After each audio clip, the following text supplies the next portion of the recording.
Tinagon na ring mapila na opisyalis na ng Giant Lantern Festival 2023 Executive Committee o GLF 2023 Execom king kapihan na ni Pampanga Press Club o PPC aawsan dang news at use king park in by Radisson Clark inyang 21 ng Nobyembre panuwang salukuyan. May kitalamita mi GLF 2023 Execom Vice Chairperson Engineer Alvin Y. Mendoza kaya BE City of San Fernando Tourism and Investment Promotion Officer Ching Pangilinan. At chula naman din talapagobra ng Philippine Information Agency Region 3 apani muna ng Director William Beltran. Tatalakadyang Media Promotions and Accreditation Committee Chairperson ng GLF 2023 Execom E.R.D. Beltran. Peni muna ng PPC President Noel Tulabot ingkapihan kaya bering aliwa pang miyembros na ng media organization. Interesado dang abalo nung nano imbayo king ligligang parulngen ng Banua, apeki bata na namang Pangilinan. With our recent partnership with Firefly, for example, we're leaning towards more eco-friendly practices in the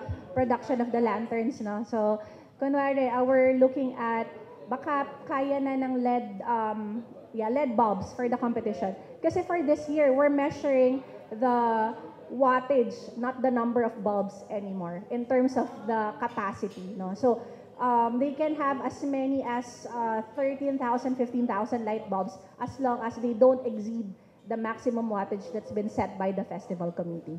Inabot na naman ang plaque of appreciation ng GLF 2023 Execom king Pampanga Press Club ang timong pasalamat king saup na ng organisasyon king ligligang parol. Anang tulabot king makabang panahon maluot na yung sasaup ang PPC at taglos na ini karing daratang pangbanwa. Through the years, we have covered and witnessed the fun, the laughter, and the joy it brings to many.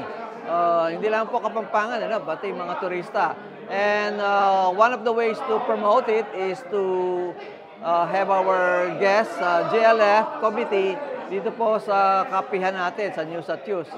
And we're glad that they continue to support us. In the same vein, we are also glad that our members, the officers of Pampanga Press Club, have been supporting the event. Salamat naman ni Engineer Mendoza king PPC, king karelang suporta ban makapanag kat manalbeking daratang aligligan parol. Pasalamat po kami sa pag-imbita ng Pampanga Press Club dito sa kapihan para i-promote ang Giant Lantern Festival 2023.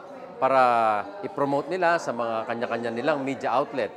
At siyempre po, dahil nandito rin kami para mag-invita kami na manood po tayo ng Giant Lantern Festival 2023 sa December 16, Sabado po ito, at 6 p.m. po magsisimula na ang festival natin.